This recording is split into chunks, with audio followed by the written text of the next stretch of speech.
Olo again, nuggets of wisdom coming at you again. My topic today is fear, a necessary emotion. Let's get it.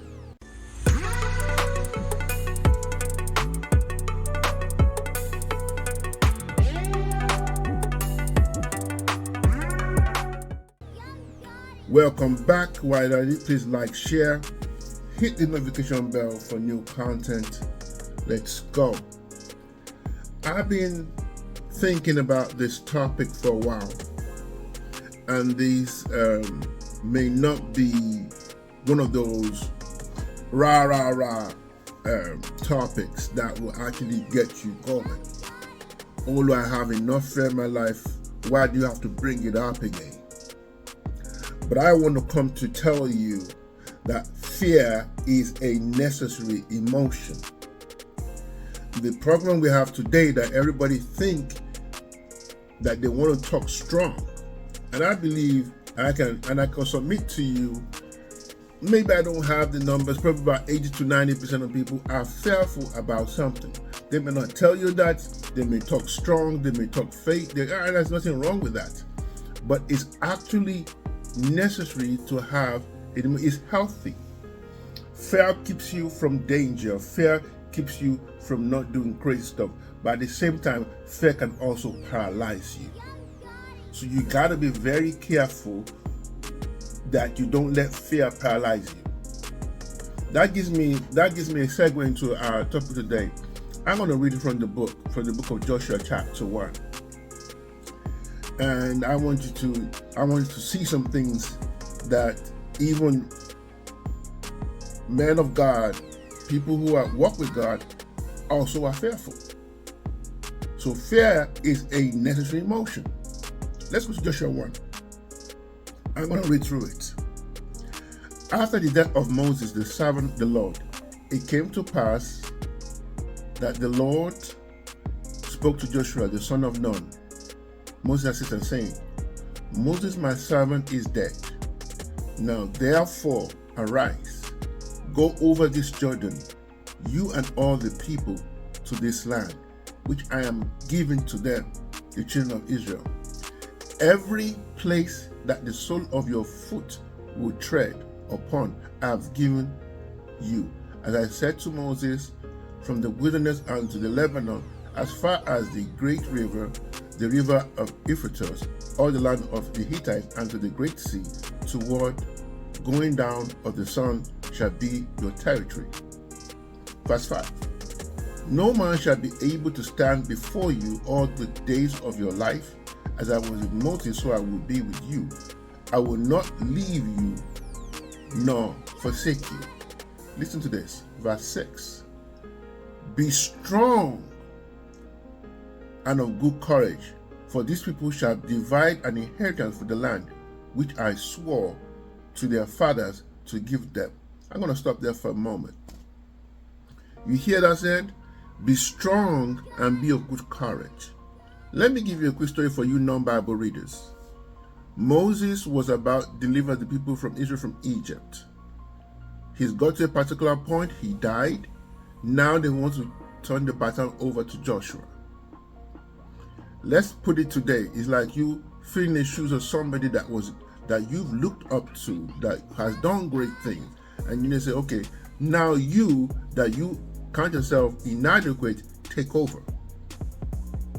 Although you work with that person for years, that's not to say that, am I ready to step into the shoes of this person? Am I ready to take over these abilities, these capabilities, this ability to communicate, do different things? But in verse 6 here, be strong and be of good courage. This happens when you want to tackle something you've never tackled before. The emotion of fear will happen. Everybody's confident of what they already know. Everybody's confident of what they have already conquered. Everybody's already can say, oh yeah, I can handle that. But when you want to approach something that you've never done before, fear will set in. And fear does, and you see there's something about our brain. The brain is very lazy. The brain does not want you to attempt anything new. So if you have an old skill, it won't, even if that skill may be outdated or need to be brushed up, your brain want to say, just stay where you are. You know what you're doing. You don't have to go further. And this is where this verse 6 is very important. Be strong and be of good courage. So if Joshua was not fearful, he would not need that admiration. He would not need to be encouraged. He would not need to be told to be strong and good courage. God knew that Joshua is going to be fearful. He already knew that. And that's the reason why he kept on saying, be strong and be careful, be of good courage. And if you are not afraid, somebody's lying somewhere. Because all of us have something they are afraid. They have, like, some people may even work harder, not because they want to work harder. Like you hear people who have been in poverty, they will say, I'm fearful that I never want to go back to poverty. So they work themselves to the bones. The fear of poverty, they've seen the suffering, they don't want to go back to that. But what we don't want to do is, we also don't want fear to paralyze us. Courage simply means moving ahead even when you are fearful. Let's go a little further. Let's pick it up from verse 6. Be strong and be of good courage, for to these people you shall divide as an inheritance the land which I swore to their fathers to give them. Say that in verse 7 again. Only be strong and very courageous, that you may observe and do according to all the law which Moses my servant commanded you. Do not run from it, to the right hand or to the left, that you may prosper wherever you go. That's the second time. Be strong and be of good courage.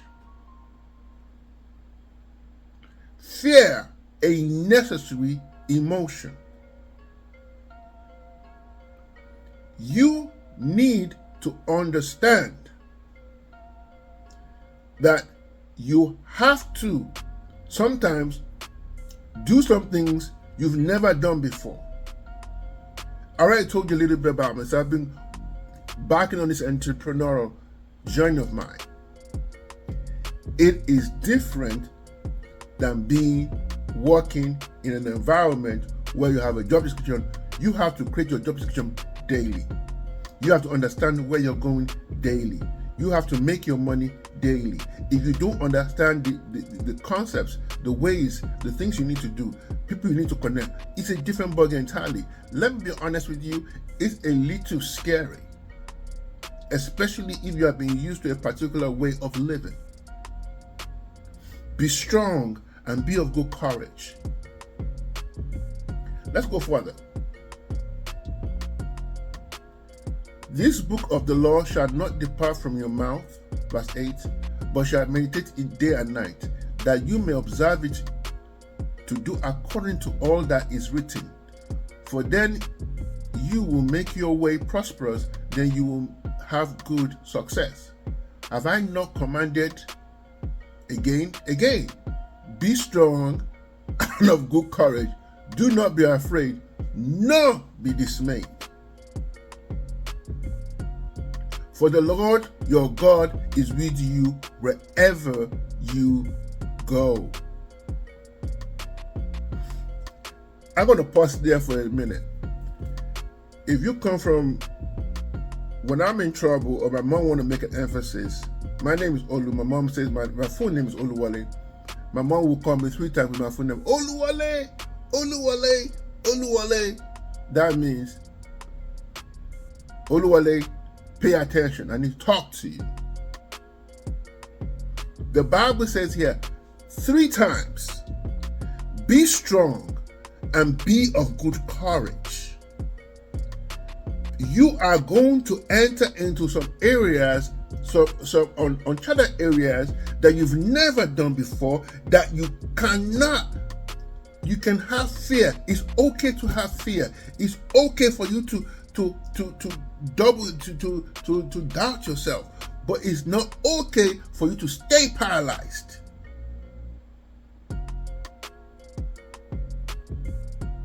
It's not okay for you to stay paralyzed. You have to run towards the fear. If you walk towards the fear, you may actually doubt yourself and stay stuck. So you need to run towards the fear. You need to ensure that you don't let the fear paralyze you. You've heard the saying that your glory is on the other side of your glory is on the other side of fear. Whatever you're fearing, when you get there, say, why was I afraid in the first place? But it's a necessary emotion to be fearful.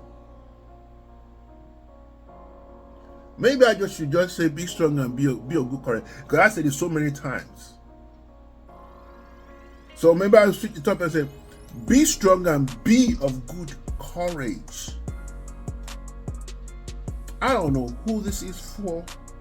I don't know who this is going to bless. I don't know what you are going through. I don't know what step you're going through. I don't know what endeavor you're about to take. You're about to take a leap in some cases. Then you need to be strong and be of good courage. And what do I mean by that? I need to weigh what I'm doing. If I don't do this, if I don't make this jump, what will happen to me for the next 5 to 7 years? If I don't make this shift, would I continually be in this space? If I don't make this step, what kind of regret would I have?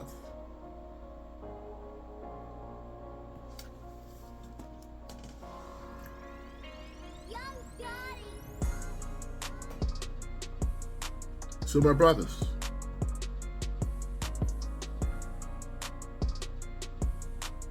the fear of not doing is what should paralyze you. The fear of not doing should be what should push you to take action. The fear of regret on your deathbed is what should push you to push forward. I'm not going to bore you, just a little bit of encouragement today. Just to, buttress your point. Just to push you, and maybe there's somebody you're thinking to do something. Weigh the cons, weigh the pros. If I don't do what I'm supposed to do, am I fulfilled where I am? Am I maximizing all my potential? Am I waking up every dream within me? If the answer is no, it's time to run towards the fear. Be strong. Be of good courage. God bless you all again. Nuggets of wisdom.